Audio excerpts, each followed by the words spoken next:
Welcome back to the Comic Book Bullies. When Nerd is the New Bully. I'm your host Leroy with my co-host This is Eli. Eli is here. Yeah, and we are back with another episode. And yeah, Eli, we started the week off pretty bad because we had a legend, pass away this week. And it was a legendary singer Aretha Franklin, The Queen. the Queen of Soul. Yeah, so like I said, the King of Pop, Prince, now the Queen of Soul, and it's messed up, man. When an artist dies and you want to go back and revisit their music and things like that, and just see what type of person it was. And I listen to Aretha Franklin, man, she had, and it's weird to say that, but she has a ton of hits. Yeah. Like a There's ton. no. Yeah. Yeah. There's no way you have not heard one of her songs. Yeah, and the funny thing is, like, even if you don't know it's her, I was hearing some songs and I'm like, oh shit, that was her. I didn't know that. I love that song. I didn't know she was singing it. So it's just song after song after song after like that, and then it started going in like all the songs that were remade by her and the songs rappers, remixed with her vocals and took her tracks and sampled and stuff like that. And it was just like, I spent the entire day listening to that stuff, man. Just listening to nothing but Aretha Franklin all day and stuff like that. And I looked on Billboard's, like, of course, every time an artist passed, their music number one. So yeah, so Nicki Minaj knocked down to number 2. Now Aretha Franklin's back number 1 again. Well, that should be that should be the way it is. That should be the way it is. But you know what? That made me feel sad again, just bringing it up, because now you think about it, you got all of these great musicians, legendary musicians passing on, and what are we left with? Yeah, man. And it was something else somebody else brought up to my attention also, that okay, so like I said, Aretha Franklin has passed, and they're gonna do a tribute to Aretha Franklin, but people are gonna come up and sing Aretha Franklin songs and do her. But who are they gonna get? I mean, Ariana Grande? Yeah, who can sing like she can? Right, that's the thing. So Yeah. you're gonna have to scour search the earth to find somebody that can sing Aretha Franklin songs. But these folks out now, they can't do it. Yeah, because I saw the clip of Ariana Grande on whatever show, and I just immediately got this. For one thing, I can't stand her. But then, Right. then I was like, man, shut up. And Eli, I heard Taylor Swift sing an Earth, Wind, and Fire song one time. It made me impressed. yeah, it's. I mean, like maybe what the fuck's her name? But she's in a different key, right? Christina Aguilera. Even Christina Aguilera can't do it. Yeah, she can sing. I'll admit the chick can sing, but not like Aretha was Aretha. Aretha was a freak. Because the thing was, it wasn't just about the key and the tone. No, because Aretha brought like different genres together with her singing, just with her voice alone. Like, yes. First off, one thing that separates Aretha from like every other chick that's singing right now, or even back then, is that she grew up in the church. Now, for some of you, that doesn't mean anything, but I'll just say this, for black people, when you grow up in the church, Baptist churches, when you grow up in the church, and if you're singing in the church, you have to sing. Not this bullshit they're doing now. You have to really, really sing. So she has a voice that you knew. She grew up in the church and she grew up learning how to sing. But not only that, she also sung, and she also brought like some R&B and rock and roll to her songs also, where it was kind of like she had a church voice, but it was like poppy and R&B. You could put it on a catchy pop song and dance to, And people in the church have to have strong voices because they got to be loud because everybody's singing. Because they don't give them mics, they have to fill up the church. They got to sing over everybody. Right. Over the choir, over the pianist, over everybody clapping. They have to sing over all that stuff with no mic. So yeah, that's why a church voice is going to have a more powerful voice than whatever's going on right now. And plus, not only that, but Aretha Franklin also voice had sex appeal to it. She would, then when she wasn't singing about dancing or singing about God, she had all kind of like love songs that back then people were pretty much, I'm gonna throw on some Aretha Franklin, girl, and it's gonna go down. Put on the record vinyl, and that's what's gonna happen. So she had that type of voice, and you can't find anybody with that. I mean, it's a reason Aretha Franklin is Aretha Franklin. Why she has all these Grammys and all these songs and everything like that. I mean, it's not a fluke. Yeah, I mean, and you don't, like I said, I said this when Prince passed away. I mean, we're running out of those talented people that were truly talented. That, you know what I'm saying? I mean, that they can sing, they can perform, they wrote their own shit. You know what I'm saying? You're not Right. we're not seeing that anymore. Right. You know? Like Prince, like wrote he played every single instrument on his first like 2 albums. Yep. Like everything And was him. Yeah, and sang and danced. Right. And got in up on all these outfits and shit. Right. Meanwhile, Cardi B has 10 ghostwriters on one single. And it's you know, fucking, you know, saying the same line over and over. Right. Gucci gang, Gucci gang, Gucci gang, Gucci gang. Like, how long did it take you to write this shit? You know? Yeah. Anyway, this shit is getting me depressed. Can we move on past this? Yeah, rest in peace, Aretha. Rest in peace, Aretha, man. All hail the queen. All hail the queen. And if you can't sing an Aretha song, don't try Don't. it. Yeah, no shit. I can't. That's one of the things I can't. What makes me hate pop music even more, especially as a metal fan, is hearing people try to sing these shitty songs that I already can't stand already. And then I hear some asshole trying to sing it. I'm like, no, please, just shut the fuck up. Eli, no Kiki, do you love me? I don't even know what that is, but yeah. Anyway, move past that shit. Anyway, let's get to the next part of the podcast. We have the box office numbers.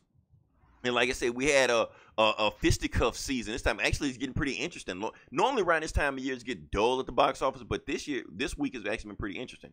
So, Eli, give it to me. What was the number 1 movie this week? Is it The Meg still? No.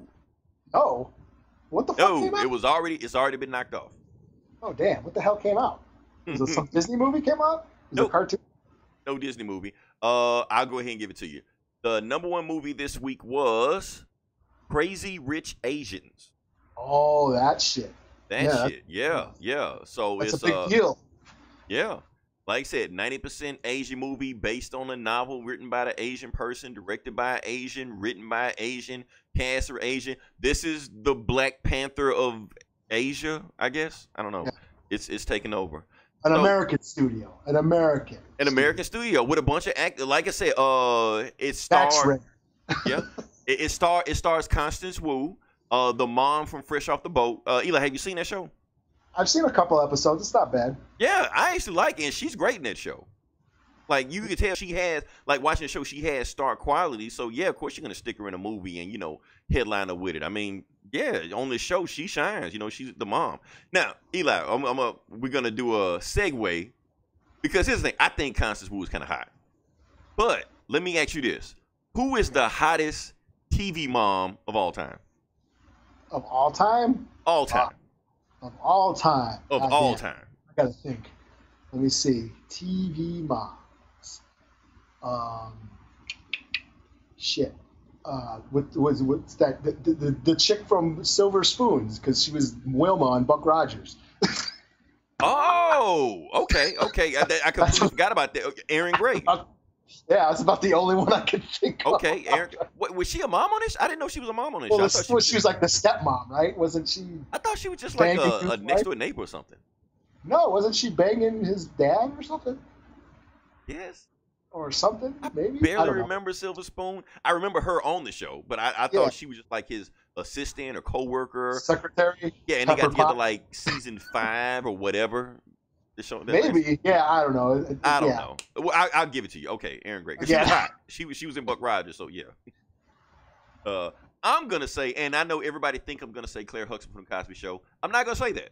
Oh, damn, I forgot about her. Everybody can say it. Everybody always expect me to say Claire Huxtable from The Cosby Show. I'm going to say she's number 2. She was number 1 until Modern Family. Oh, shit, that's right. She's so hot, people don't even count. They're like, it's not fair to count her. Yeah, that's true. Yeah. But she counts. Yeah, she is a mom on the show. Totally forgot about her, yeah. Fuck it, I'm going to change my answer. I mean, you still leave Erin Gray over there whether she was a mom. I don't even think she was a mom. I think you got to cheat with that answer, but whatever.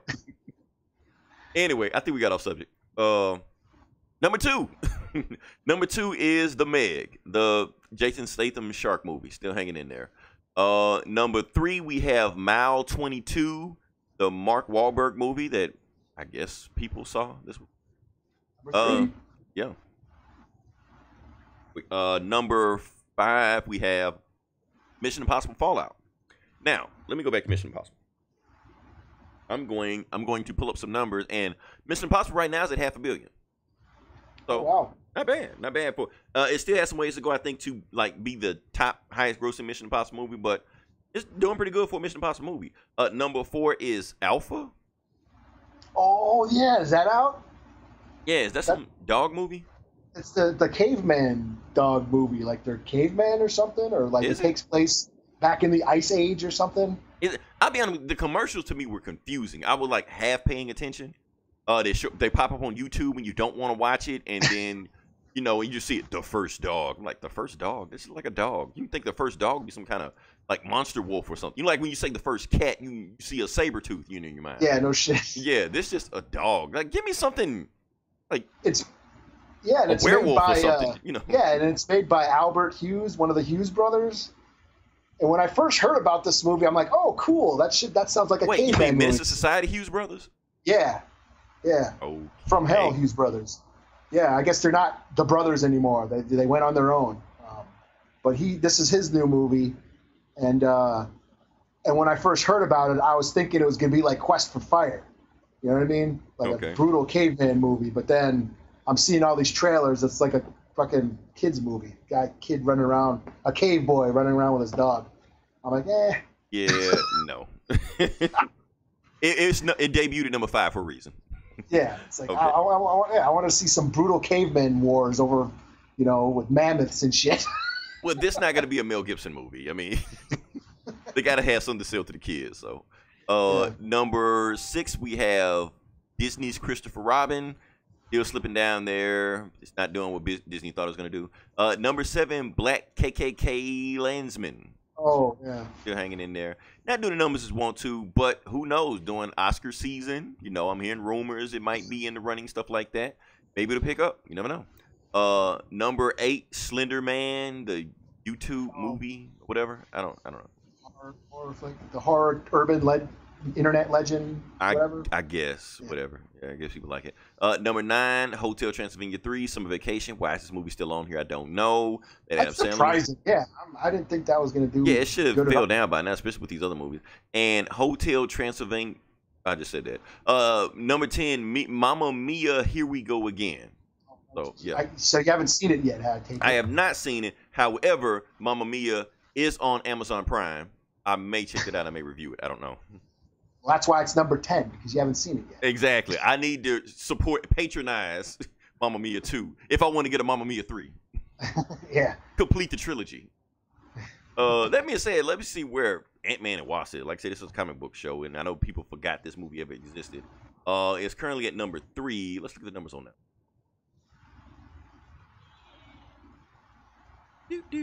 I need like interlude music, something like. Eli, work on that and get back to me next week. Number 4 we have. Oh well, not number 4. Okay, it's currently at 465 million. That's not bad. For a Marvel movie, it's yeah. But it has not really been released in China yet. However, I think by the time it gets released in China, China is not going to give a shit about this movie. So, or they might. So when it gets in China, it'll probably be pushed over 500 million, $500 million, and it'll do about what the first Ant-Man did, and it'll be like, I guess. I don't know. Ant-Man's hanging in there. Yeah, that's the box office. Really nothing to talk about right there. I guess we can move on past that. And here's the thing, Eli. Even though we got a chance we didn't see any movies this weekend, I did get a chance to buy Infinity War on digital. Matter of fact, not only did I buy Infinity War on digital, I went ahead and bought that Infinity Avengers 3-pack. The 3 movies. Oh, really? The trilogies. I just went ahead and bought all of them because I think I had Avengers 1, but I didn't have it in like HD, so I rebought and stuff like that. And it's cool. I didn't get a chance to watch all the movies. I did watch Infinity. Matter of fact, I watched Infinity War like twice today. I didn't have shit to do. I just watched the movie twice. So that's like 4 hours of just watching Avengers and shit, not doing anything. But it was cool. It's just as cool as it was when I first watched it then. One of these days I'm going to sit down and watch just those 3 movies by itself. And I know we talked about this before, Eli, but I really want to see, can you just watch just those 3 Avengers movies and understand the plot without watching any other movie? Yeah. Well, watch it with your mom. Maybe then you'll really. Yeah, my mom. There's no way I'm getting my mom to sit down and watch these movies again. Like she's seen one of, and it was funny just watching her watch Infinity War. Just watch the confusion on her face. Who is this guy with the flying cape? Who is this guy? Who is that guy?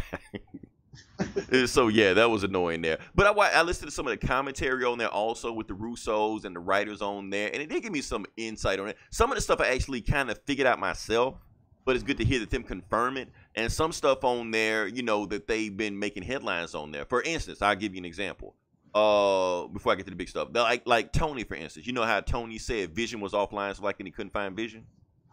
Mm-hmm. Well, actually, they saying that he knew where Vision was the entire time. Oh, really? He knew Vision was with Scarlet Witch, doing whatever they were doing, but he wanted to pretend like he didn't know, because if he knew, then he had to go after them. So basically, Tony knew where all the Avengers were at all times.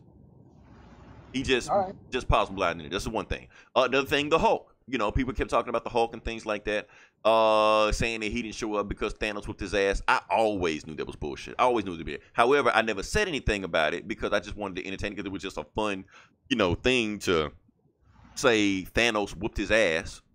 So he was so scared to come out again. But I already knew that wasn't the case. And the Russos confirmed. They said it wasn't that. It was that Hulk was just tired of being, you know, Banner's do boy. Tired of being Banner's bitch, you know, coming out whenever Banner needs him, so he wanted to hang on himself. However, this is my theory, what I always thought. I always thought that Hulk just didn't want to be released on Earth, because I think he still feels guilty about what happened on Age of Ultron. Like in Age of Ultron, when he just tore up Africa and shit like that, and he just always tearing up cities and stuff like that. And I think that's one reason why he decided to leave Earth to go to planet Battle World or whatever the hell he was at, and just beat his gladiators to like just fuck shit up, because he could just do that there. That's why he was happy where he was. Now that he's been dragged away from Battle World, whatever the fuck he was, and he's back on Earth, he doesn't want to hurt anybody. That's what I think. And the fact that he doesn't want to hurt anybody and don't want to be unleashed in the world because he's scared somebody might, you know, control him again, or he might lose control himself. He's like, Banner, as long as we're here, your problems are your problems. That's how I feel. Nothing to do with Thanos. Not because he got his ass whooped. Well, that's an awesome theory. It's just they picked a great time. They picked a great movie to pull that shit in there. Right. After Thanos beat the shit out of him, being like, nope, I'm done. They waited fucking all that. It was like, where the fuck is the Hulk? What the fuck? Right. I mean, Eli, we know what's happening. Well, we know what's going to happen. I mean, if we've all read Hulk books, we know where the story is going. They're going to bring out Professor Hulk. Basically, what's going to happen, Banner and Hulk are going to have some kind of inner conflict. They're going to realize that they both need each other. They're going to merge, and then the Hulk will show up speaking and talking and everything like that, blah, blah, blah. And that's what's going to happen. He's going to be Professor Hulk. And then Joe fix it. And... yeah, I mean, that's where the story's going. And I feel like he's going to beat the shit out of Thanos when that happens. he has to get it back. He just can't take the ass whooping and that's it.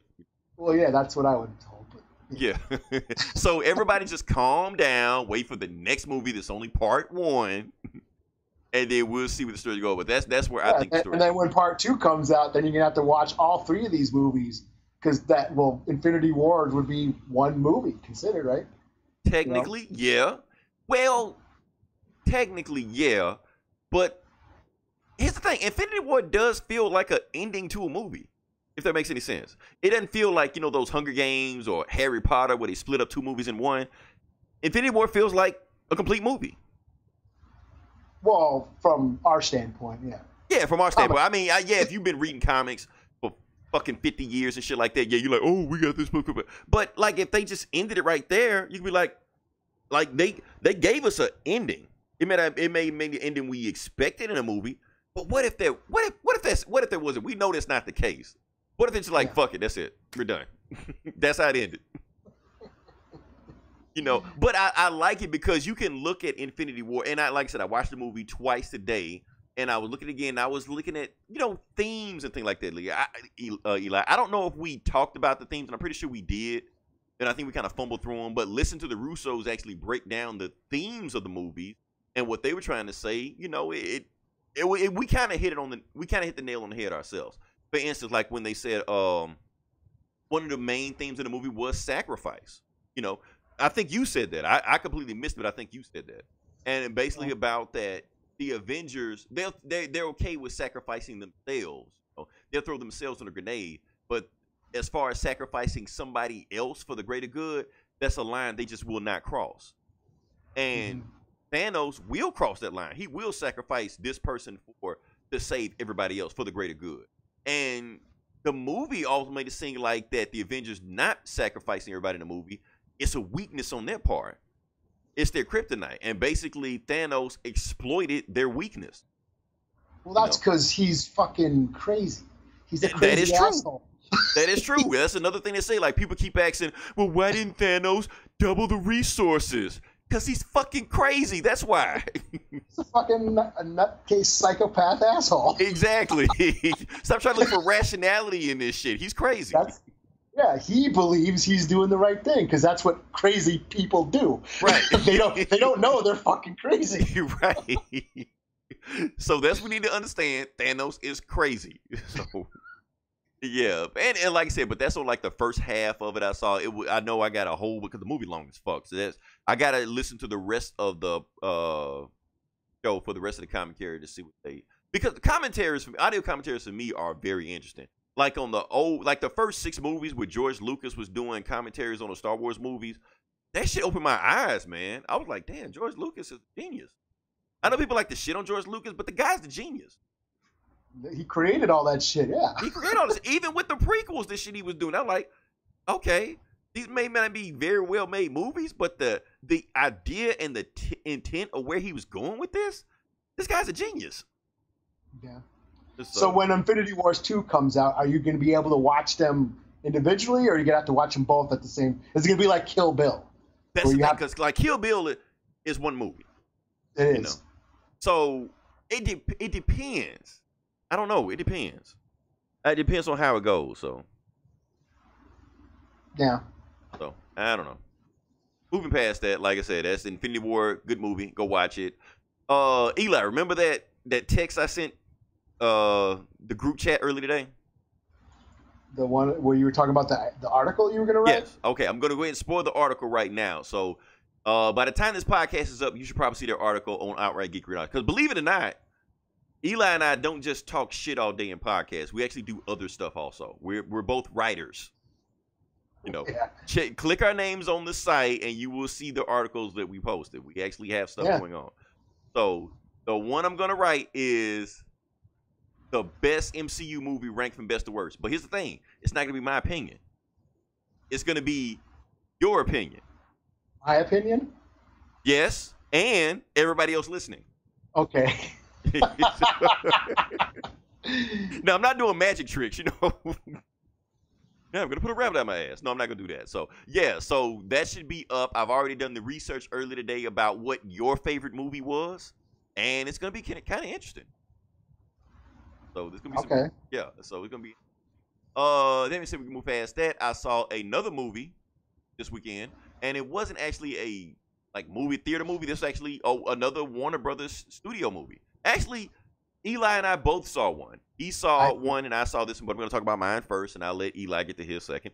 I want to talk about BBS all over again. Yeah, it's the death of Superman, and it's more BBS than you think it is, Eli.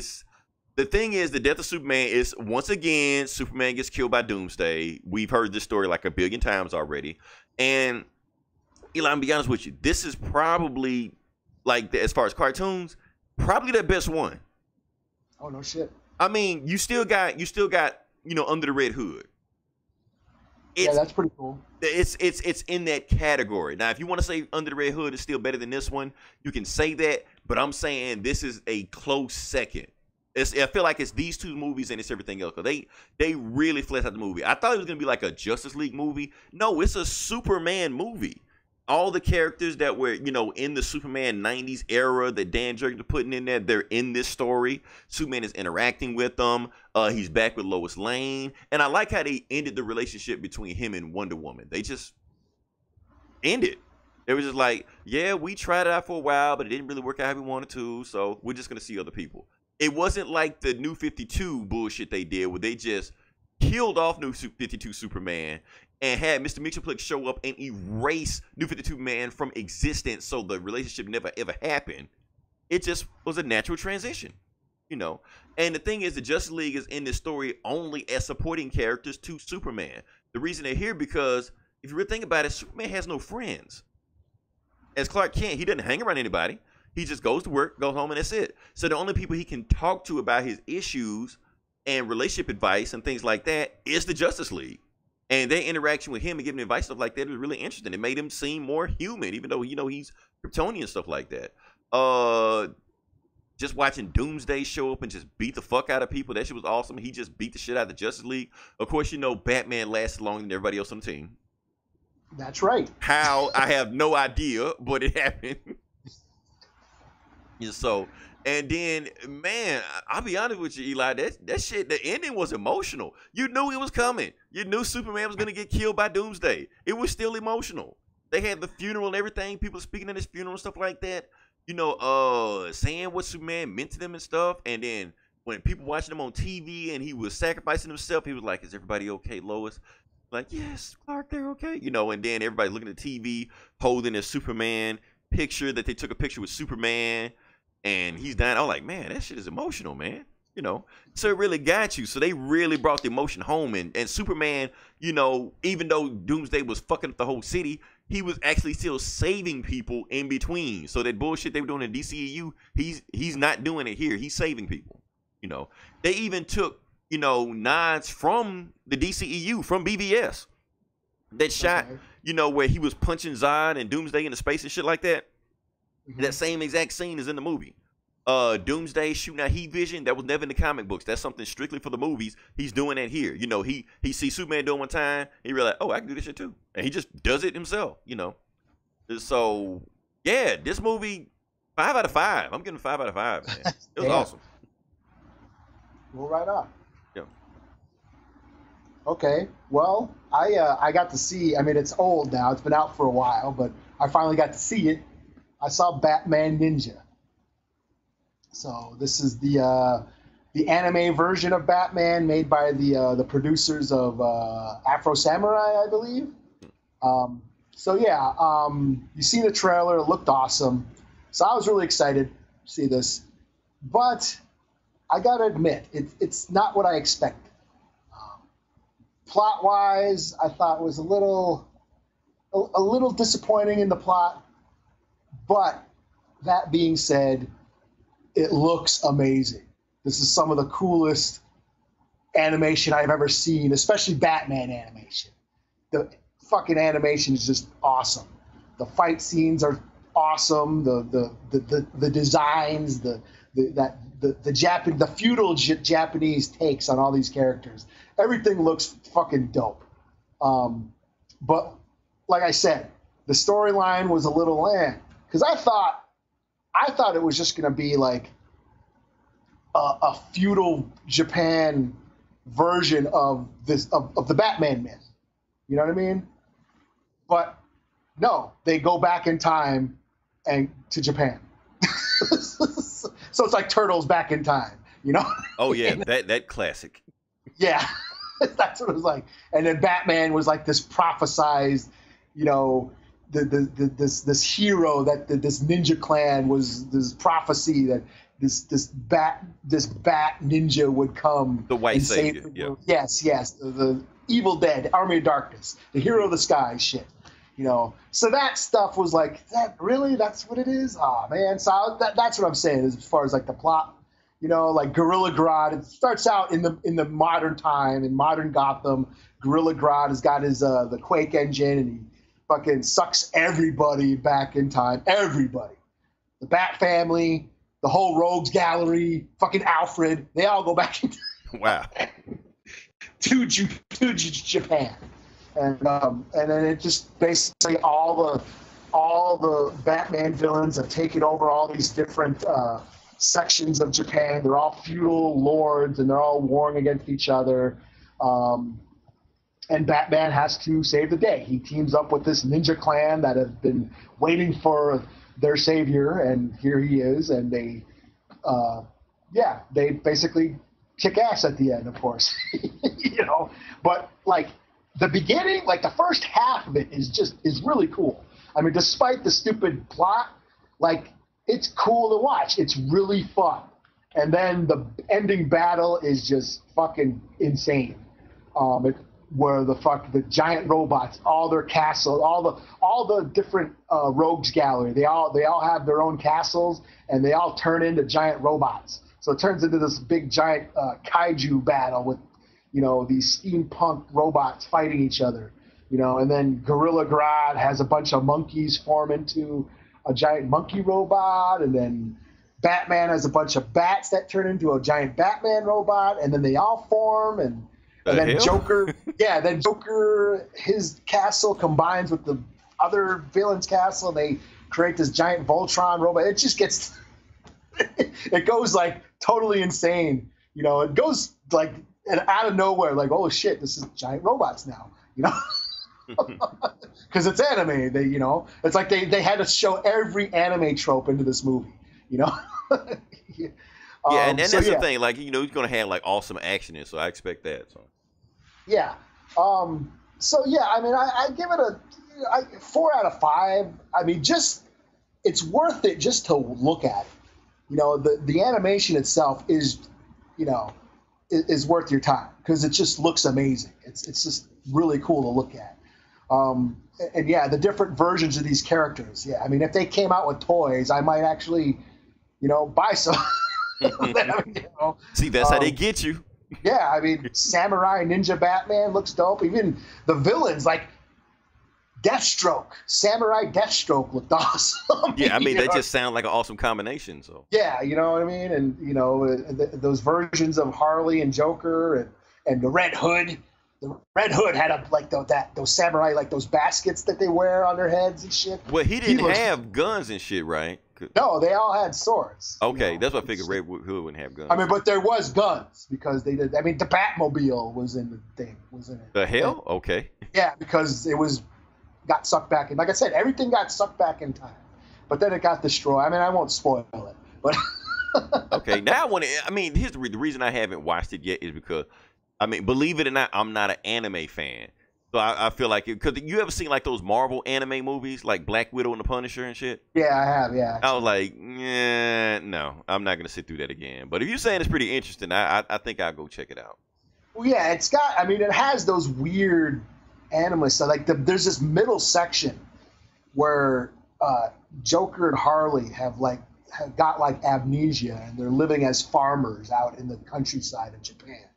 And that whole sequence is just weird, like it's not in the same style of animation as the rest of the movie. It has like this dream quality. It was like just like I said, just that concept of this feudal Japan era of the Batman myth. It's just really interesting, and I'll give it points just for trying something new, trying something different. You know what I mean? They took some bold choices, and it didn't work out as cool as I was hoping, but it's still pretty cool. You know what I mean? So yeah. Okay, I'm definitely gonna check that out. Now I gotta ask the question, Eli, because people are gonna bring this up. So if we got these two awesome ass, cartoons, why the fuck aren't these people working on the live action movies? Oh shit! Or why? Oh yeah. I mean, that's the shit that doesn't make any sense. I'm sitting here watching Death of Superman. I'm like, you could have threw this shit on live action. It's the same story, and you would have made $1 billion easily. Why the fuck these people aren't working there? What? Where's the breakdown? It's like if the MCU sucked, but Agents of S.H.I.E.L.D. was awesome. Like, that doesn't make any sense. Like, why don't you have Agents of S.H.I.E.L.D. people working on MCU? No, they just throw anybody on Agents of S.H.I.E.L.D. or Netflix or anything like that. So, I don't know.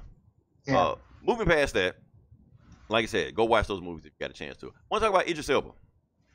Now, okay. The reason I want to talk about Idris Elba because I saw something very interesting today. He was DJing a party outside, and it was like thousands of people outside. And he was partying, and Eli, he was actually pretty good. Okay. Yeah, I was looking at the comments thing like that, and they were saying like, actually, before Idris Elba even became an actor, he was a well-known underground DJ. Yeah, I heard about that. I He was didn't all know into that. hip hop and shit. And Yeah, because I thought he was like, you know, I've seen celebrity DJs before, like Paris Hilton and shit. You know, just show up and just collect a paycheck. But no, he was actually like DJing, like like mixing and stuff like that. I'm like, okay, wait a minute. He didn't just learn this shit, did he? He's a little bit way too good to this because I thought he was just an actor, you know. But like, he actually had skills for this stuff. Yeah. Not only that, I think about like a year ago, wasn't he in an MMA fight? Was he? I think he was in an MMA fight or boxing match, one or the other, and he won. Okay, yeah. Like a professional fighter. He fought against a professional fighter and won. Oh, was he on some? Wasn't it some show? Like, I don't know if it was a show. No, I think it was a real thing. Yeah, but it was some show where he was trying different things, and he says, "I'm gonna do a cage fight," you know. Something. Whatever it was, the guy he was playing against was actually like a professional fighter. Like, that's all he did, and he beat him. Oh yeah, it says he did do an MMA fight. Or something. I don't know. So is Idris Elba the most interesting man in the world? He might be. He might be. You know, stay thirsty, my friends. You know. Anyway, that's not what I wanted to talk about. Like I said, it's comic book bullies, so we're gonna get back on topic of why I'm bringing up Idris Elba, because the thing is, I'm interested in the song he was mixing. The song he was mixing was the James Bond theme. Oh, was it? Yeah, and he was like throwing in different mixes and scratches and stuff like that, and the crowd was going nuts when he was doing it. So it makes you think, so does he still want to be James Bond? Even though the producers shut that rumor down last week, and we had a conversation about this last week where they shut it down and said, no, he's not going to be James Bond, you know. But him doing this makes it sound like maybe he still wants to be James Bond, or maybe he's just playing, you know, with the crowd, or what. Who knows? Poking fun or something. Yeah, poking fun and stuff like that, and who knows? And I don't know, and some people, and that, like I said, I know we talked about this last week, I'm going to bring it up again. Some people thinking it shouldn't be a big deal for him to be James Bond because James Bond are all different people, and James Bond is just a code name, so anybody can be James Bond. I hate to tell you this, but that's not true. James Bond is James Bond. Not a code name, it's him. People think it's a code name. He doesn't use a code name. He tells people his real name because he actually sucks as a spy. So he wants the bad guys to know who he is right before he kills them. And James Bond was based off a book, a character. Yeah, he was based off a character, right? The book was Casino Royale. So, you know, written by Ian Fleming, who actually was a real British spy. You know, I mean, it's basically like saying anybody can be Batman, but no, Bruce Wayne. Even though different people have played Bruce Wayne is still Bruce Wayne. Yeah. Same thing with James Bond. So, I mean, my thing is, do I care if Idris Elba becomes James Bond? I don't care either way. But Eli, I gotta be honest. I can see other people's problem with it. Mm-hmm. So I think they should do what a lot of people are saying. Like, instead of making him 007, we make him 008, 009, 0010. I heard that, I can't remember, maybe it was it Mark Bernardin on Fat Man and Batman or somebody was talking about that very idea of, you know, what if there was a black Superman or a black Batman? Like, what if Bruce Wayne was black? Well, that's the thing. Bruce Wayne can't be black. Yeah, because then he comes from a different economic background, unless right, you know, right, unless he was adopted or something. You know, he was taking a real life look at how that would happen. Yeah, I mean, because it's like you said, because it's classism. Because Bruce Wayne comes from generational wealth. Yeah. He's a blue blood.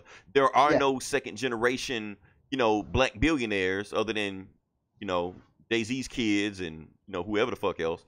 But other than that, at least not in America. Yeah. Not in America. So you can't have like a blue blood or a 10th generation black billionaire because that doesn't exist. Yeah, you can say, yeah, it's a comic book, but that kind of, and it's other things to it also.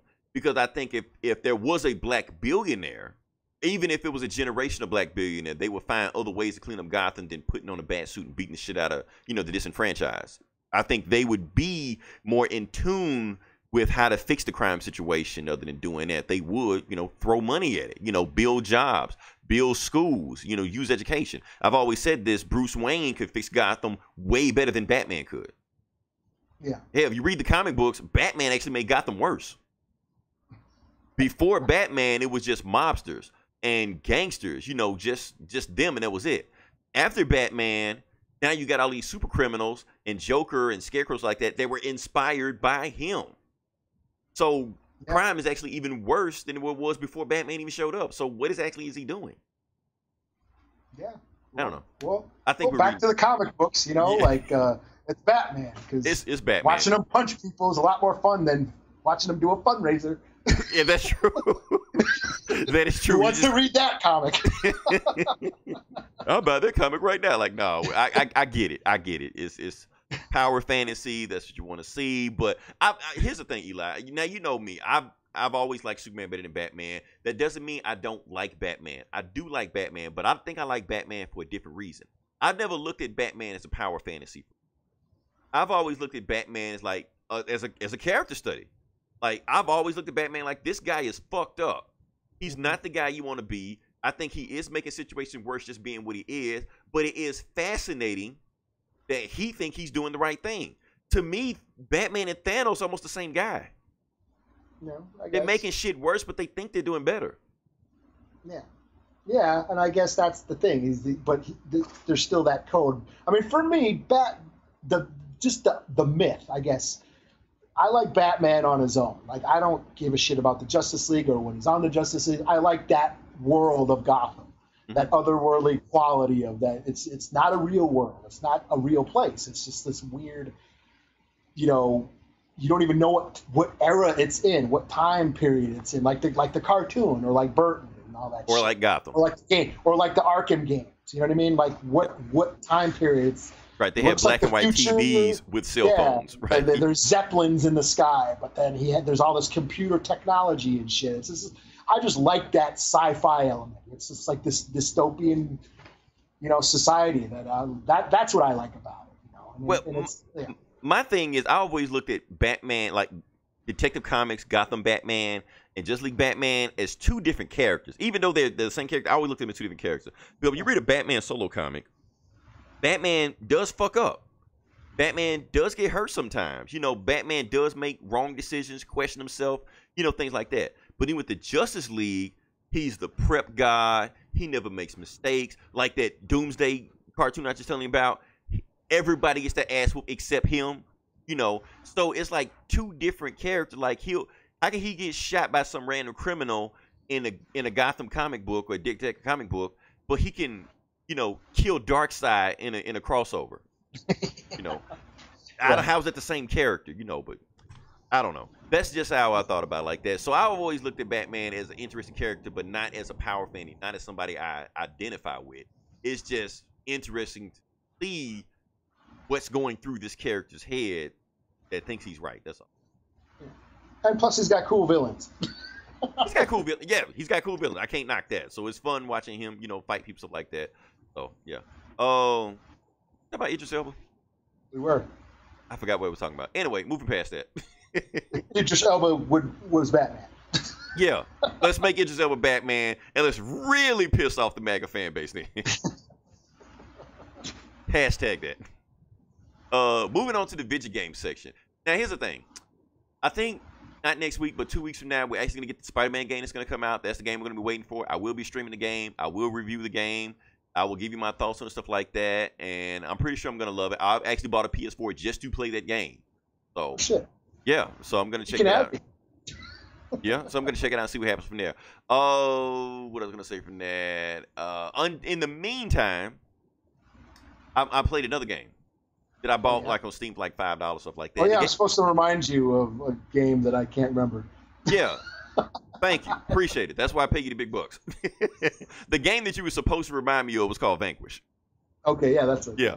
So, like I said, this game came out in 2010. This is not a new game. The game came out in 2010. But the thing is, nobody ever played the game. I think PlayStation gave it away for free one time. Xbox gave it away for free one time. But nobody paid attention to it. There was never a sequel made in 8 years.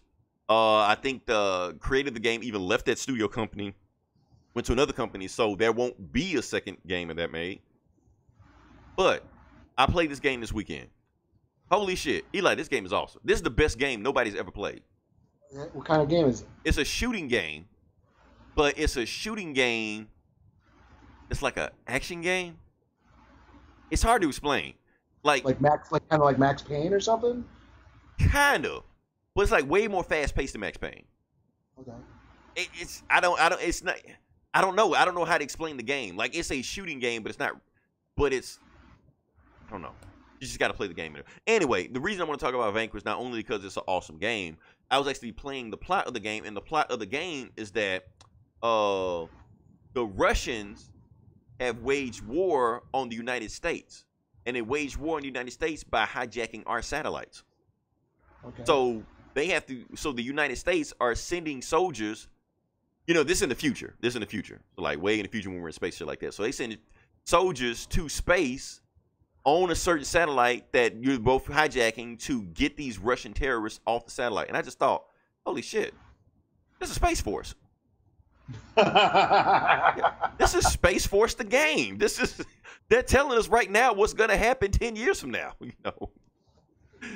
So yeah, it is weird. And not only that, the deeper I'm getting to the game, like on the third level, it turns out like the Russian terrorists was controlling it and had dirt on the president the entire time. Oh really? Yeah, so the president said like or whatever. Yeah, like the president, we had a deal. You didn't say you're gonna do that. I'm changing the deal. I was like, oh wow, this shit this is like really fucking me up. So if ever some crazy shit ever happens to this, just remember Vanquish. Whatever he did in the game to beat the Russians, you do the same shit. So yeah, let's pass that. Can we move to the bread and butter of the podcast? Are we going to talk about Star Wars Resistance? Oh shit! Yeah. My fault. I'm moving too fast. Yeah, let's talk about Star Wars Resistance. Eli, I'm gonna let you hit that because you are more versed in it than I am. Okay. Well, they dropped the trailer for the Star Wars Resistance new animated show that will be on the Disney Channel this fall, I believe. So it takes place after. Well, I guess it takes place. It's pre-Force Awakens because it's got Poe Dameron in it, and it's about the Resistance, building up the Resistance. I don't know if I'm going to watch it because I don't have Disney Channel. I haven't watched Rebels yet because I don't have a Disney Channel. But I got to say, I thought the animation looks pretty cool. I would like to see it. But I guess just like The Last Jedi and the state of Star Wars fandom these days, people are freaking the fuck out. So, shit. Pile of shit. You know, Disney's ruined Star Wars. All they do is make crap now. This looks like crap. They're fucking it up. They're blah, blah, blah, blah. And I don't know why. Because honestly, I think what happened, they saw a link of Star Wars Resistance and just shitted on it before they even clicked it. Yeah, and it's like, okay, it's a white guy. Right. starring in the show as the main character. I don't see. Yeah, I don't see what the big. They can't claim SJW this time. Yeah, you know what I'm saying. And is he gay? I don't know. Does he fuck robots? I don't know. It's What's a kid's show. I don't know if we're gonna. Yeah. Is he a libtard? Right. Shit, you know. You know. Yeah. They're. But basically, what I've seen on the comics is people just saying, yeah, Disney's ruined Star Wars. It's a kids, blah, blah, blah. And I think, yeah, it is for kids because it's on the fucking Disney Channel. Right. Like, when did that become an insult? That's what I want to know. Yeah, like, but it's like the same thing. People bitching about the Teen Titans cartoon or the She-Ra, you know, or right. Shit that was made for 5-year-old. You have 30-plus-year-old motherfuckers complaining about some shit made for 5-year-olds. Yeah, the new Ninja Turtles cartoons, the new Ninja Turtles movies, you know. Right. Like, this shit wasn't made for you. You shouldn't have the same taste a 5-year-old does. If it does, hey, good for you. But you shouldn't. No, yeah. And, you know, my thing is, like, what I'm hoping, because I guess this happened with Rebels, from what I hear, that as the series went on, it got better. Like the Clone Wars, because I'll admit, when I first started watching when I saw Clone Wars movie. Yeah, I saw the Clone Wars movie in the theaters when it came out. Shit, it's like 10. This is the 10th anniversary of Clone Wars, the movie. And I saw it in the theater with my kid, and I thought it was okay. I was like, okay, yeah, this thing's for kids, you know. And then when they showed the show premiered on Cartoon Network, even then I was like, it's aight. But you know, as it went on, it got deeper and darker and more complex, and you know, motherfuckers were getting their heads cut off, and betrayal, and soldiers, you know, sacrificing. It got really sophisticated for a kids show, and it turned out to be awesome, you know. So maybe that they say that's what happened with Rebels, because I've seen stuff, you know, clips of Rebels, you know, Ahsoka meeting up with Vader again, because you know, Anakin used to be her master and stuff like that. And I've seen these really emotional scenes, and you know, Darth Maul meeting up with old ass Ben Kenobi, you know, on Tatooine, and all this shit happened. I was like, wow, that looks like pretty cool shit. And you never know, this might happen with that show. You know, yeah, it looks like it's a little lighthearted and for kids, but you know, you never know. They might, you know, as the show keeps going on, it might get better. You know, but I still think the animation looks cool. You know, it's not computer generated. Well, it's got that 3D with the cell animation over it. I don't know what it's called, where it's got that cell shaded. Yeah. Yeah. It looks cool. You know. And the thing is, Eli, I think you're underselling the impact of Clone Wars. I think that show did bring a lot of fans to it. I think that show did create a lot of new Star Wars fans. And Rebels, yeah. Yeah, and for me, after I started really once the second season hit, and you know, the Night Sisters and the stuff on Mandalore, and you know, that was what I felt the prequels should have been. You know, it was everything that the prequels missed. You know, yeah, and all the shit that I wanted from the prequels was in the Clone Wars. All the cool action, you know, Anakin being a badass, you know, not the whiny emo, you know, pussy boy that he was right. in the fucking movie. You know, Anakin's a badass. He's crossing the line. They're like, what the fuck you doing, Anakin? Like, what? He was gonna blow up the ship. You know, just nonchalantly, like, oh, you know, not that shit. You know, Obi-Wan's gonna kill me. Oh, it's all his fault. Oh, you know, there was none of that. It's just him being a badass. You know, and you know, Ventress, and you know, the flipping back and forth with, you know, even Dooku, who I thought was like the shittiest villain. I don't know why they didn't just make Maul the main Sith Lord through all three movies, and that's who Anakin had to kill in Sith to become Vader. I don't know why they didn't do that, but Dooku is cool in the cartoon too. Yeah, Dooku was like flying and shit and all kind of stuff. Yeah, you know, so yeah, the Clone Wars is awesome. Hell, Grievous was cool in the cartoon. Yeah. Grievous was a monster in the cartoon. They were like, Grievous this is going to be Jedi awesome, right? So I was waiting for him in the movie, and they showed him the movie. I'm like, what the fuck is this? Yeah, I mean, he didn't do shit in Revenge of the Sith. They hyped him up to be this awesome villain, and then he gets like... Right, and the first time he sees Obi-Wan, he runs away. Yeah, he gets like his 2 arms chopped off in like 10 seconds and then runs away. Jumps on a stupid motorcycle and like, what the hell? You know? It's like, oh my God, he's got 4 arms and they all have lightsabers. Oh my God, that's going to be so awesome. And nope. Right. And that's where the point I was going to get to with the Star Wars movies. I hate to say it, but I've been saying this for the longest. Star Wars movies have sucked ever since the first trilogy ended. Pretty much. They've all sucked. At the best case scenario. They have their moments. That's what I'm saying. Yeah. Best case scenario, they've been meh. That's it.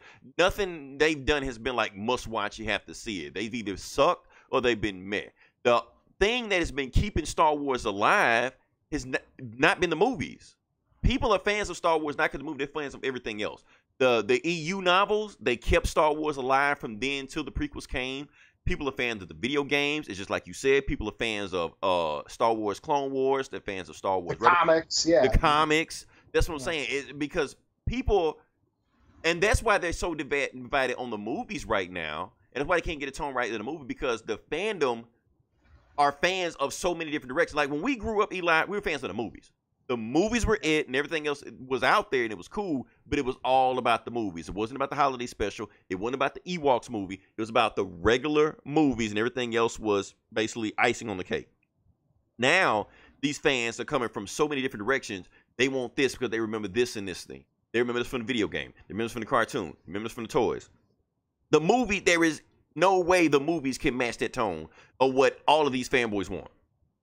Yeah. I mean, the movies have what every Star Wars movies has, which is the cool spectacle, the cool action, the ships blowing up, the lightsabers, and all that cool shit. And that is still awesome to see on the big screen. But yeah, tone-wise and plot-wise, yeah, they're hit or miss. You know, they don't know where to go. Yeah, you can look at that and like you may love The Last Jedi, but you can tell like if you watch the movie again, tonally wise, they had no idea where to go tonally wise for the movie. Not even plot wise, tonally wise.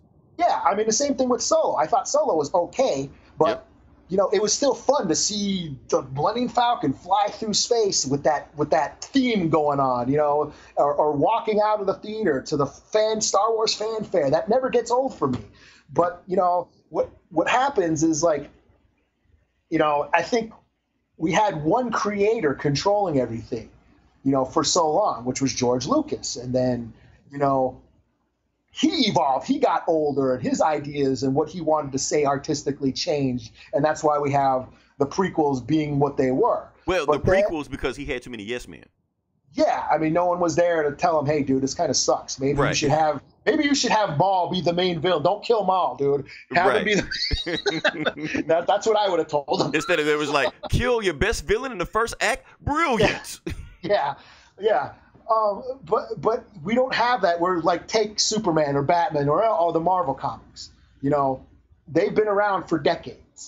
And over the years, what keeps them going and what keeps them vital is you have those different creators who once in a while come along and reinvent the genre, reinvent the characters, and make them, you know, relevant for modern current times. You know, like the Frank Millers and the Alan Moores, and, you know, we can go on and on and on. And we just haven't had that yet with Star Wars. We had George Lucas and then a bunch of fans that are just like, oh, cool, you know, let's do all this cool shit. I mean, the only one I can think of is Filoni, the guy who did the Clone Wars. Right. Because he was working directly with Lucas, you know, under his tutelage when he was making that show, and grew all those characters and all those ideas from himself, but still had the influence of Lucas. But now we have just, you know, a whole new company and just people, you know, all these different filmmakers that are just like, oh yeah, I love this shit, but we haven't found that distinctive Star Wars voice that will launch it and make it relevant for now yet. We haven't had that yet. You know, we had J.J. Abrams and Rian Johnson, and yeah, they have their moments. And another thing that kind of screwed up and I hate this shit on The Last Jedi because so many people does it, but the fact is that they didn't give Rian Johnson any kind of notes to where to go with the storyline. They just pretty much just do whatever you want to do. Yeah. Screw. They should have gave him some kind of guy, like rein him in a little bit. I don't even blame Rian Johnson on that. He's an awesome filmmaker. He's a great filmmaker. Yeah. But, I mean, JJ was the one who put Luke on the fucking island. Right. That was JJ's fault. Right. You know, he's the one who made Luke a whiny bitch on an island trying to hide from everything. Right. You know? That was JJ who they're bringing back and who they think is going to save Star Wars again. But, you know, my thing with Last Jedi, I mean, yeah, I liked it, but I understand why people have a problem with it. And in the grand scheme of things, you know, if we're going to talk about the Skywalker saga, yeah, Last Jedi is very low on the scale. You know what I mean? As far as the entire Skywalker saga, it's like, really, that's it? You know, we got one more movie and then this shit is done. Right. That's what you gave us. And the last Skywalker is some asshole nobody even likes. Yeah. You know, yeah. Like I had no idea whether even going to go with the third movie. I mean, honestly, Last Jedi felt like the last movie. Like you could have just ended it there. Like at least with Empire Strikes Back, you could I know where the next story is going. I want to see where it goes from here. You don't even know where the next story is going to go with after Last Jedi. Yeah, especially with Carrie Fisher passing away. You know, that was supposed to be her movie where she was supposed to face off with Kylo Ren. Right. And that which sounds interesting and awesome, but now we don't get to see that now. Right. You know, so it's like, you know, like I said in the beginning, why, and I know why they did it. I know why bringing back the old characters was all about money. But for me as a fan, I wanted to see a whole new time period, a whole new, you know, bloodline. You know, give me something different. You know what I mean? You know, instead of but cramming, it wouldn't have made as much money. Yeah, that's what I'm saying. Yeah, it was all about money, but they could have, you know, brought something different to the universe. And that's it's what like this, Eli. If you were Disney exec, what do you want? 1 billion or you want 2 billion? Yeah. So but yeah, I got nothing else with Star Wars. The show, I haven't clicked it yet, but I'm pretty sure it's gonna be a good show. Like I said, everything they've done outside the movie has actually been pretty good. So. Yeah, it looks cool.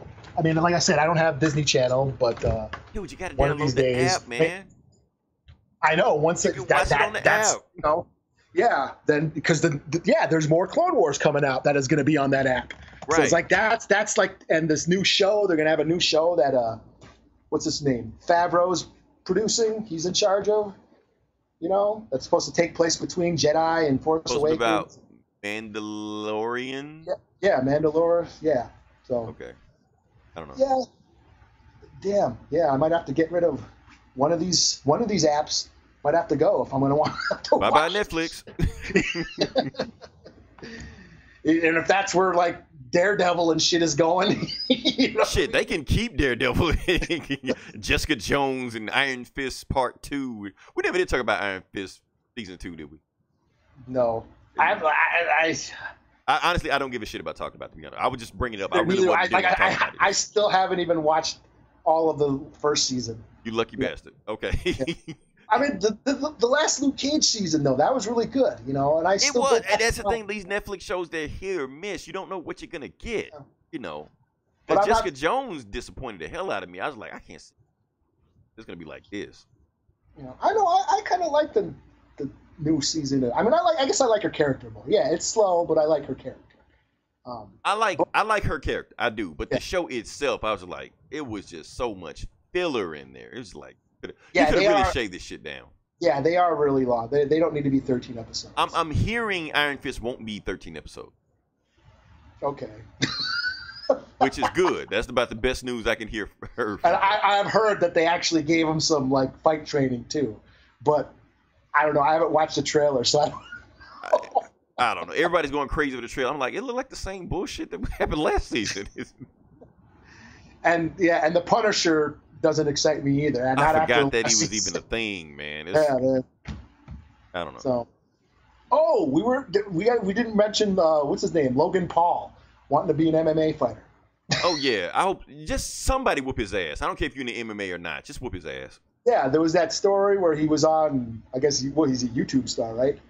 And he's on YouTube and talking some shit how he'd like to get into MMA or join the UFC because he used to wrestle back in high school or whatever, and he thinks he could actually take somebody. And then Lexi Alexander, she was the director of the Punisher Warzone. She used to be a champion kickboxer, you know, and a stunt woman. She worked on a bunch of stunts, movies on like Mortal Kombat and, you know, and like Batman, one of the Batman movies and shit. Wow, okay. She said, I might have to, she tweeted back and I might have to come out of retirement for this. Like everybody should be chomping at the bits to whip his ass, man. Yeah, so I just thought that was funny. I don't know. He just looked like he has a punchable face, that's all. Oh, yeah. I want to sign up for it. If you want me to fight Logan Paul, somebody get in contact with him. He might kick my ass, but I don't care. Oh, maybe say, can we move on past this? And yeah. Okay, let's go in. Now we're going to the bread and butter. We're actually going to talk about the comic books that came out this week. And the first book I'm going to talk about is Justice League number 6. Right. So, like I said, Justice League number 6, this is the storyline of the totality. I guess it's totality part 6. And of the cover, I want to talk about the cover of this book for a second. Now, the cover of this book has Gorilla Grodd with a baby strapped to his chest, holding Flash hostage, mind-controlling Wonder Woman and Aquaman to kill each other. Now, I just want to say something. None of that shit happened. Yeah. Oh, You see it on the screen. That's what's happening right now. I can see that. Yeah. Yeah. So I just want to just say, none of that shit happens in this book. Damn it. Yeah. So it's a complete blatant switch. They say at the mercy of Grodd. None of that shit happens. Now, he does have a baby strapped to his chest, but I'll get to that in a second. But basically, how the story starts off is that they have this evil ultraviolet lantern core planet called Umbrax, size of the Earth, and it's headed towards Earth, and it's controlling the Earth right now. And the Justice League are trying to figure out, how to defeat this Umbrax planet that's about to consume all of them, because that planet is basically turning half of the Earth into the ultraviolet lantern core with Sinestro controls. So Sinestro controls half the planet in his own private army. And the Justice League are trapped in the Hall of Justice because the ultraviolet lantern core is surrounding the Justice League, trying to get them out of there, But while they're stuck there, we go to where the totality is right now. And what we have here is Martian Manhunter and Superman. Now, Martian Manhunter has this big shit-eating grin on his face because he's being mind controlled by the Joker. And Superman has this smug asshole look on his face because he's being controlled by Lex Luthor. So they're inching closer to the totality to become, gods and stuff like that. And Lex Luthor basically uses Superman's body to get there. And he's got this, and basically he's the size of like Atom, like a little cell inside of Superman's brain, stuff like that. And before he can reach the totality to become a god, a hand punches through the window of his little ship inside of Superman's brain and pulls him out of it. And it turns out it's Batman. Batman, who's also been shrunk to a little atom also. And Lex Luthor like, wait a minute, I killed you like last issue or something like that. I made Superman's white blood cells eat you. How are you still here? And then Batman pulls out his kryptonite ring. He's like, this is still Superman's body, and I know how to stop it. And Lex Luthor's like, you brought a kryptonite ring into Superman's body, and you're supposed to be his best friend? Okay, that's fucked up.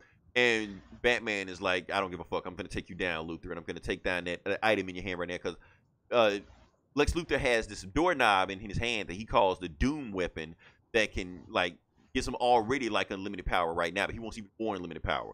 So Lex Luthor and Batman fight and shit like that. They go back and forth.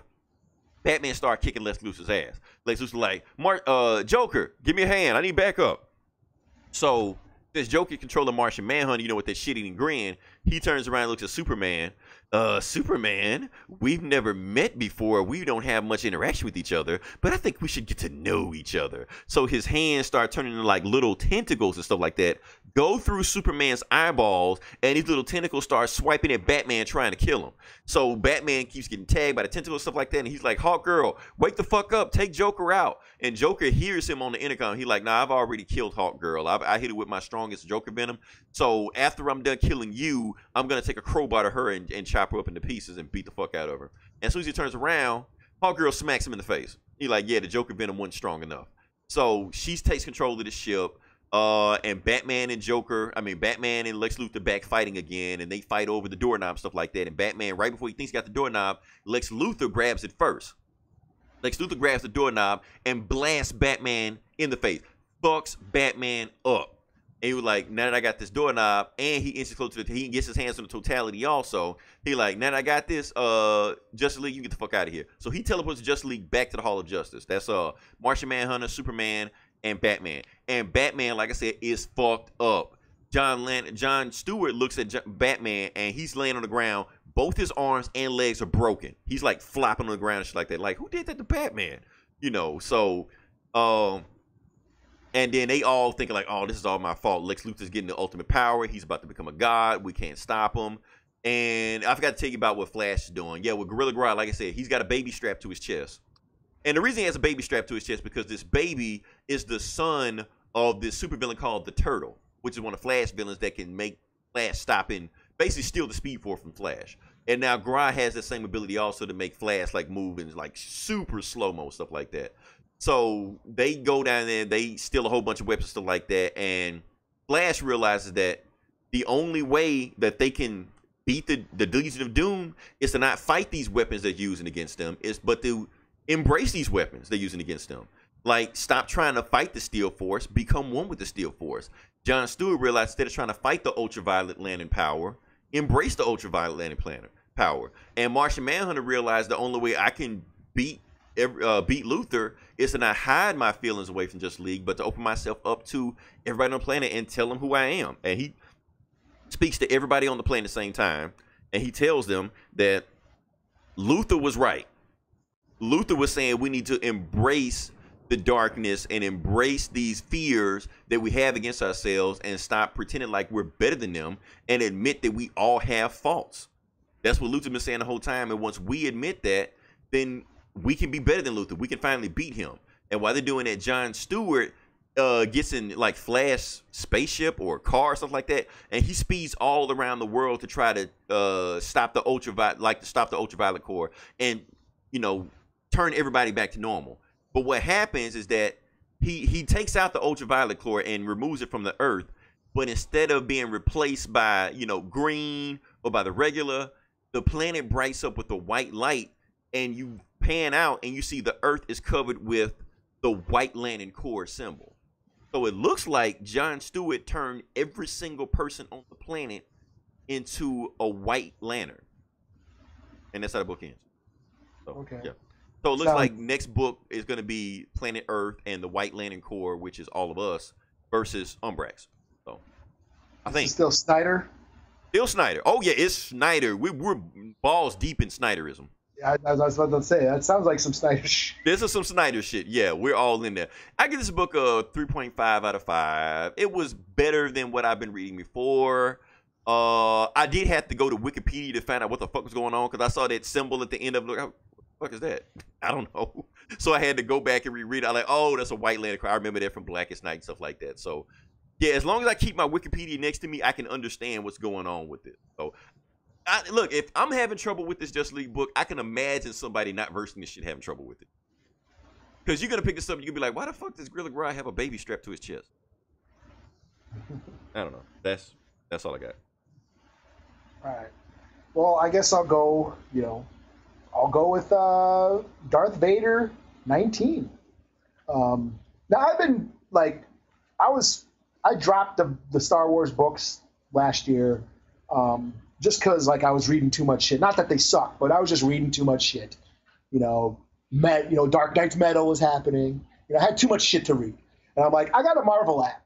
I can just read this shit on the Marvel app. So I was reading the Vader book for a while, and I put it down. But then they started this new story arc called Castle Vader.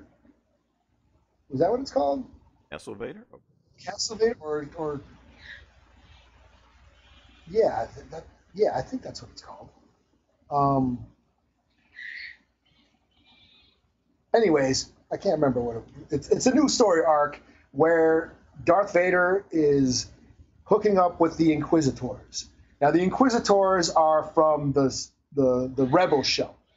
They are the villain. The Grand Inquisitor was the main villain on the Rebel show, as I've heard, and they're basically these force-sensitive individuals who are going around hunting down the remains of the last of the Jedi that survived Order 66. So they're helping Vader track down all the missing Jedi that are in hiding. And this book, holy shit! It starts out there's this ex-Jedi named Eth Kuth, I believe his name is, and his wife just gave birth to their baby, like literally just gave birth.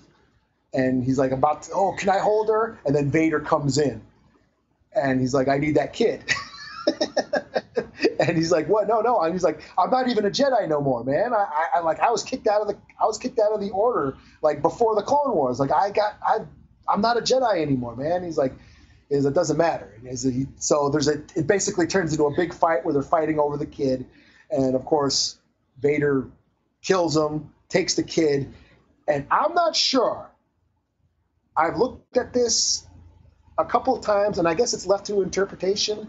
I don't know if Vader kills this baby or not. The baby's crying, and then he grabs the baby, and there's this silence, and the baby's eyes open wide, like really wide open. And then maybe they want it to be ambiguous. Yeah, and then later on, he goes and he hands the baby over to some like Sith people or some Empire people. You know, he hands the baby off. So some more Inquisitors, basically. So I'm not sure if he killed that baby or not. But either way, it's pretty brutal. That the baby just just came out of the womb and he kills their parents and shit and takes. And he's basically So this is the start of them. Vader and these Inquisitors hunting down the remaining Jedi, and it's pretty cool. I would assume that because the Inquisitors are not in any of the movies, that once he's done with all the Jedi, he's just going to kill these motherfuckers. Yeah, you know what I'm saying. So which I would love to see. So yeah, I give this a 4 out of 5. I'm back on the Vader book, so yeah. Cool. Have you ever played The Force Unleashed? Yeah, I played the first one. That's what I mean, just the first one. Like the very beginning level where he's hunting down Jedi and shit like that, and he goes to planet Kashyyyk, and he's just like killing Wookiee. Well, you're killing Wookiee because you're playing as Vader? Oh, it's fun as hell, man. Just killing Wookiees and shit. Yeah. That was everything we want Vader to do, or see Vader doing. Right. That's the thing, is like, Gomer. I was listening to This Geeks in Comics, and Gomer was saying, like, hey, if you're a Star Wars fan who hates the movies and don't like where the movie's been going, just pick up the comics, because everything you want to see is in the comics. You know, Vader being badass, Luke, being Superman Jedi. I think we already mentioned it. You want to see anything Star Wars cool, see anything other than the movies. Basically.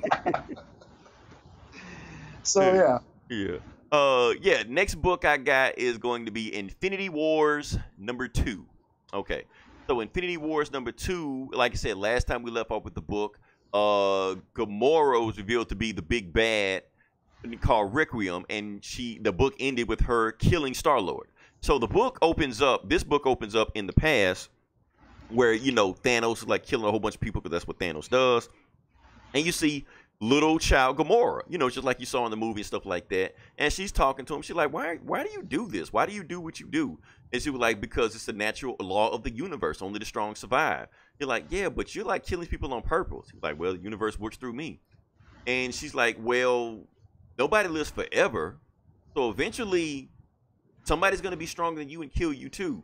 And you're like, maybe you're right. And then while she's standing in the shadow of him, I guess the universe is preparing somebody to kill me eventually.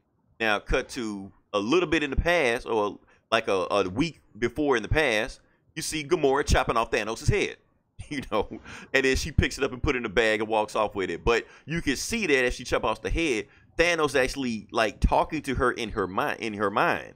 And he's saying, like, if anybody was to kill me, I'm glad it was my favorite daughter. So even though Thanos is dead, he's still fucking with her in her mind, driving her crazy and stuff like that. Now, cut to present time, you see Gamora stabbing Peter in the throat, in the chest or whatever like that, impaling him. But right before he does that, Doctor Strange shows up and he sees Gamora and Peter were arguing, and then she kills him.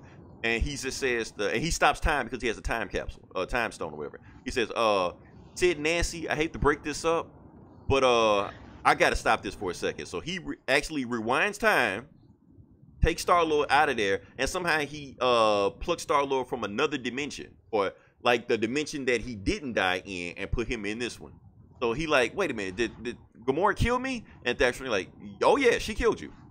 But don't worry, even though you're dead, I took you from another universe where you're not dead, so you're okay. You're like, yeah, whatever. So they get to fighting, and Gamora fights the rest of them and stuff like that. And Doctor Strange actually gets out of there, and he takes Turk with him, Turk from the Netflix shows, and he just reasoned with him. He just talked to him. He was like, look, give me the Mind Stone. You already did the Mind Stone. You got your money. You did it by insider trading, by reading the stockbrokers' minds and making billions and stuff like that. So you got your money. Just give me the stone, because if you don't give me the stone, you're going to have people like Gamora coming after you, and even more crazy people coming after you that don't care how much money you have. They're going to chop your head off and throw it down a hill. So he was like, take the Mind Stone. And he just throws them back to wherever he was, and they keep fighting.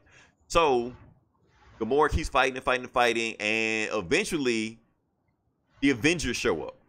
And they were like, okay, we're going to stop this shit now. We're going to stop this fight cold. And after she shows up, after the Avengers show up, Captain Marvel looks at Gamora and she's like, I want all y'all to stand back because I want to have a conversation with Gamora because I owe her one. And Captain America's like, be my guest. So Captain Marvel dashes right at Gamora. They get to fighting. And then Captain Marvel shoots Gamora up into space and they fight some more. And while they're fighting, Quill talks to Captain America. He was like, let me talk to Gamora one more time. Maybe I'll talk her down. Kept like, you already tried that. Didn't work. While they're doing that, this big explosion happens in the sky. And then, like, Gamora's sword with the Power Stone in it, it falls to the ground. And then when it falls to the ground, Captain Marvel basically is holding Gamora. She's knocked out. And she lays her on the ground. And you're like, yeah, the fight's over. And Quill is basically saying, look, I don't care what happens. I'm taking Gamora back with me. You can have the stone, but she's coming back with me. And Doctor Strange is like, she can't go back with you. She got to, pay for her crime. Like, what crime did she commit? She killed Thanos? All we need to know is what time is the parade. But while they're arguing and stuff like that, Captain America looks down at Gamora, and Gamora starts tapping the ground. And Captain America looks at her, and then he looks at Captain Marvel. And then Captain Marvel looks back at Captain America, and Captain Marvel says, oh, shit. Okay, I didn't want to go this way, but it looked like it's going to have to. Because Captain Marvel had the Reality Stone. So apparently when they was fighting in space, Gamora took it from her and now is pretending to be Captain Marvel. So right before Captain America can do something, Gamora somehow takes Doctor Strange and Captain America and mash them together, like violently, like blood splattering everywhere, and they become one person with two heads. Okay. They're laying on the ground. Then Iron Man shows up to try to stop them. She beats the shit out of Iron Man, takes his Reality Stone. So she's just taking stones from all of these people. She telekinetically lifts up her Power Stone, sees Adam Warlock, and chops his head off. And the Soul Stone just falls out of his head. So she has all of the stones. And all she decides to do is just open a portal to the Soul World. And like an old version of her comes out and comes back into her. And now she's completely whole. And they're like, okay, wow, that's cool. So while she's doing that, she's like, okay, well, what do I do now? Because I killed all my friends, but I had the Reality Stone, so where do I go next? And then she turns around, and it's Loki. And Loki says, how about we come to an arrangement? And that's how the book ends. So, okay. Yeah. Teams up with Loki. Loki does whatever. I get the book of 1 to 5. Pretty cool. Bunch of more chop off people's heads. Now, at first I thought that Captain America and Doctor Strange died, but they didn't die. She combined them because have you been keeping up with what they plan to do with the Infinity War storyline? What's that? They're going to combine certain heroes in each other, like Ghost Rider and Black Panther gonna be the same guy, and Captain America and Doctor Strange gonna be the same guy. They're gonna be called the Soldier Supreme or some shit. So okay, that's where the storyline is going, but that's like down the road. But that's eventually where it's headed to. So. I don't know how to feel about that. Yeah, it's gonna be a whole bunch of shit. Spider-Man and Moon Knight are gonna combine. It's a whole bunch of this shit, whatever. Well, all right. House of Ideas.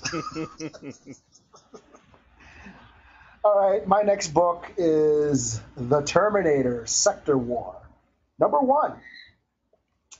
Now, this is pretty cool. I'm a huge Terminator fan. Well, the first two Terminators, basically. But I actually read a bunch of the Dark Horse comics of the 90s, the Terminator comics from the 90s. But this one, it's basically in the same canon as the very first movie. The year is 1984.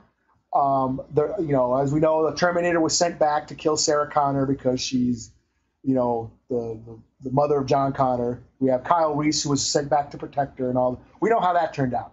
Well, this is the same, I think it's the same night or around the same time, they actually sent the second Terminator back to kill a police officer, this female police officer named Lucy Castro. And that's basically all this first issue is. The Terminator shows up in New York instead of L.A. and basically chases this cop. She's having a really shitty day.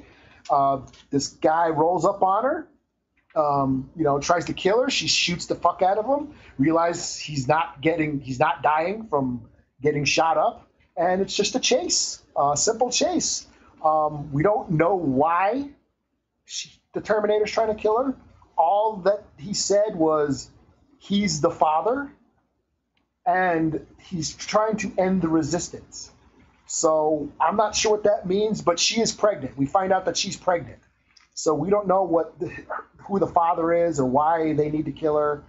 But it's intriguing. I would like to know. So yeah, I give it a 4.5 out of 5. I mean, the only thing I can complain about is it was a little short. Like, it was really fast paced.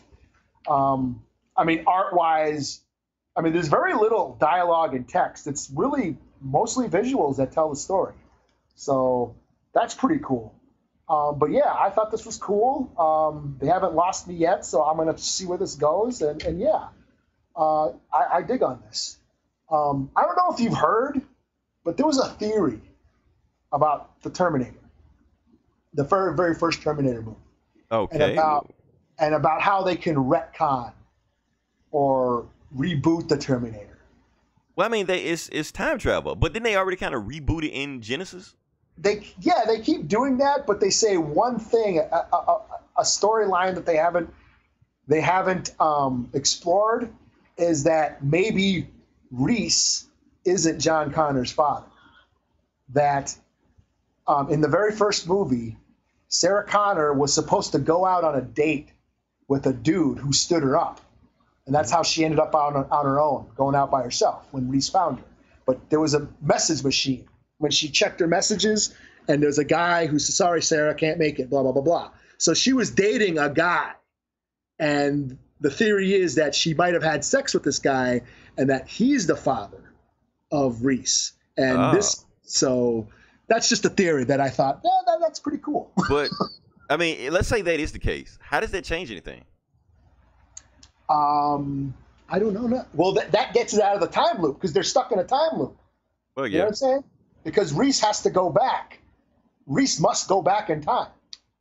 You can't, like, even if the fucking Terminator did kill Sarah Connor, you can't. The Terminators will still never be, will never go back. That ruins them going back in time. You know what I mean? Mm-hmm. So this is some Doctor Who shit. Right.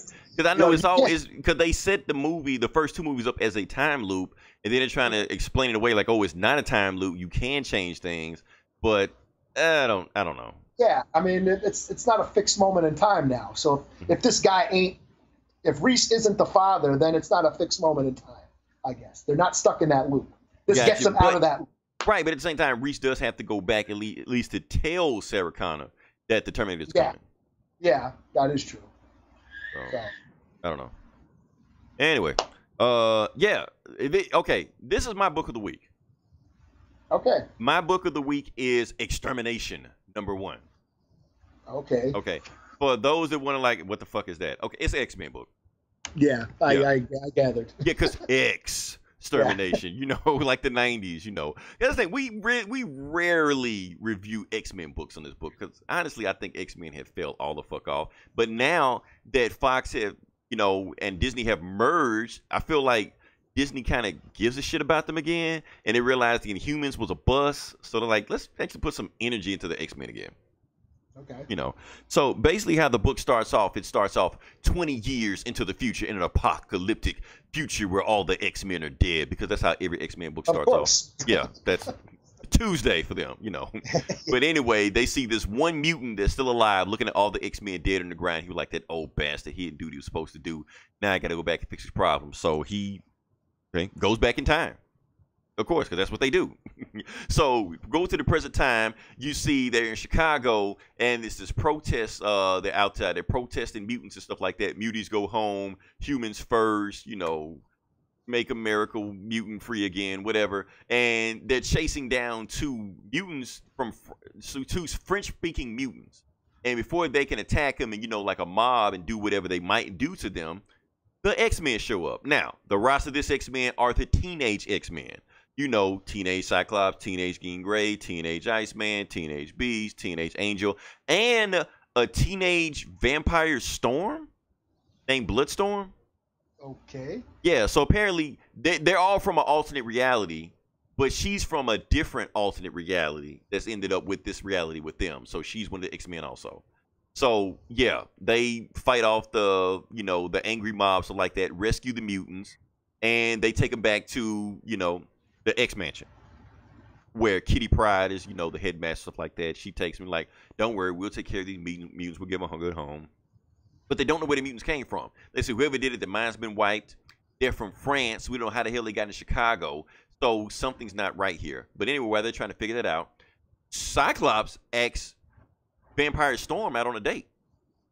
And they go eat Thai food. And the reason he goes to Thai, because they said where he comes from in his dimension, they don't have Thai food. So he wants to do that. And they having a good conversation. We're thinking about going back to our reality. But if I go back to my reality, I might lose Storm. And I want to stay with you, Storm. And blah, blah, blah. And all that stuff like that. While they're doing that, of course, they get attacked by some evil supervillain. This evil supervillain shows up, and he's got these two evil mutants with striped faces on them that he calls his hounds. He said, "Hounds, attack!" You know, and they go, "I want Cyclops." And while they're attacking Cyclops, he tries to run off to kind of distract them, but then he tells Storm to get out of there. But Storm doesn't leave; she stays there, and that evil mutant kills Storm. Stabs her right through the chest. He was like, a vampire mutant, just like the worst thing you can think of. You're like, I'm glad I brought something specifically to kill her. So Cyclops gets pissed off because they just killed his girlfriend. He takes off his glasses, and you know what happens when he takes off his glasses. Blasts him the fuck out of there, blows up the whole building, shit like that. And the little dude and the main guy was like, okay, this little Cyclops is more powerful than I thought he was. So before Cyclops can blast him again, they teleport out of there. You know, and then he's on the comms. He's like, man down. We got to get Storm back to the mansion, stuff like that. So they get Storm back to the mansion, but it doesn't matter. She's already dead. Jean Grey sends out the telepathic thing to all the teenage X-Men. Get back to the X-Mansion right now. We got to find out what's going on. We got a dead X-Man. Iceman don't want to go because he got tickets to Hamilton. He's like, I've been trying for 3 months. I'm stuck here. I'm not leaving. You're like, okay, I'll come. So he shows up late. Boy, he shows up late. He gets shot at by some sniper, and he's just dodging bullets. He don't know who's hitting him or where they're hitting him from. So he hands off in this little department store, and then somebody tells him, get up. And he turns around, and it's Cable. Cable just pops out of nowhere. He's like, Cable, you the one shooting at me? He was like, no, but I'm trying to protect you so these guys won't kill you. So he like, get behind me, and I'll cover fire while you get the hell out of here because you got to get back to the mansion. And Iceman is like, I'm not going anywhere. I mean, I can't just leave you. He like, get the fuck out of here. But before he can go, Iceman gets, shot in the neck by some kind of dart. And he, gets paralyzed and he just passes out. So while he's doing that same guy that we saw at the beginning of the book and, 20 years in the future, he's here now in the present, staring down Cable. And he's telling Cable, all of this is because you didn't do your job. And Cable's telling him, they had to see for themselves. If I would have did the job, then things would have got even more messed up. And then they fight and they shoot at each other and get into gunfights like that and they knock him down. And somehow the other guy gets the best of Cable and puts 2 shots in his guts. And Cable's just sitting there just bleeding out. He's trying to get to his gun. When he gets to the gun, the guy picks up the gun, holds both. He was like, now I gotta clean up your mess that you didn't finish. And the guy empties both guns into Cable. Empties the clip. Cable's dead. Damn. So, and then he picks up Iceman, puts him on his shoulder, and said, "Body slide 2." Now, here's the thing for people not familiar with X-Men. Body sliding is a very, very specific term that Cable uses when he wants to say teleport or time travel or whatever the fuck he's doing. So, whoever this guy is obviously knows Cable or is familiar with Cable or whatever. So, that being said, the X-Men, Jean Grey gets a Cerebro. She tracks down Iceman because Iceman never showed her back to the mansion when she told him to get there. They track him to the department store. They get there. Iceman is gone. And they're like, so who the fuck did this? And Cyclops is pissed. He's like, where's that guy that killed Storm? Help me find him. And they're like, and Rachel, like one of the X-Men, she's like, whoever that guy is, he didn't do this. Somebody else did this. Like, I don't care. Find me that guy.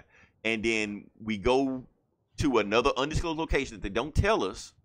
We see Iceman, who's been kidnapped. He's placed into the stasis chamber. And the assassin, that kidnapped him takes off his helmet or hood or whatever like that. And it turns out it's teenage Cable. So that's how the book ends. Okay. And of course, you see on the back of, you see the 5 X-Men that I said in the book. It has an X on Iceman's name. So apparently he's coming for the rest of them too. Yeah. Overall, give this book a 4.5 out of 5. Like I said, I don't know how I feel about these teenage X-Men. And I think, Eli, you think Marvel's about to cross these guys off? Like, okay, we've done enough of these books. It's time to get back to the real X-Men. I mean, Wolverine's back. Yeah. So it's like we don't need two of these X-Men running around, because I think they're bringing Cyclops back too, so we don't need teenage Cyclops. So I don't know. I mean, this is probably like the first teenage X-Men book I read, other than, you know, the Stan Lee shit back in the day. But, you know, like alternate reality, this time displacement, they seem pretty interesting. I didn't have a problem with it, but it looks like Marvel has said, okay, they've run their course. All right. So I don't, because it's like a 5-issue miniseries. So yeah, anything else we got on tap, or? I got it. I'm good. Okay, guess we're good. Like I said, if you listen this long, definitely like, share, and subscribe. We have like a shit ton of podcasts. We have our sister podcast, Geek Sav. We also have a comic cast. Like I said, they're gonna review the same books we did, so listen to their opinion on what they think about these books. We also have Get Valiant. They're cranking out Valiant books all the time. We have Instruments in Destruction, who finally cranking out podcasts on a regular now. Not Comic Cast.